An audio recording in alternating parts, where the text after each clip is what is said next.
back to our channel. So today in this video we are going to discuss about how to automate file renaming using PowerToys. So without wasting much of our time, let's get straight into the video. So if you want to automate file renaming using PowerToys, all you gotta do is simply go to PowerToys.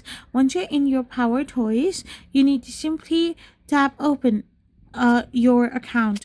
So if you want to use the utility called Power Rename for bulk file renaming, it does not offers you a fully automated feature that runs in background or on a schedule. Instead, it provides a powerful interactive tool accessed through File Explorer to quickly apply complex renaming rules to a selected batch of files. So for full automation, you would need to use a different tool like Power Automate and stuff. So if you are going to use the utility called Power Rename, then you can ensure your Power Rename is enabled.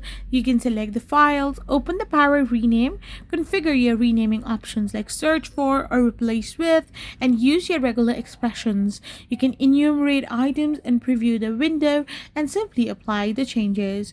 So this way you can simply do it. I hope you found this video helpful. So don't forget to hit that subscribe button and do give us a thumbs up.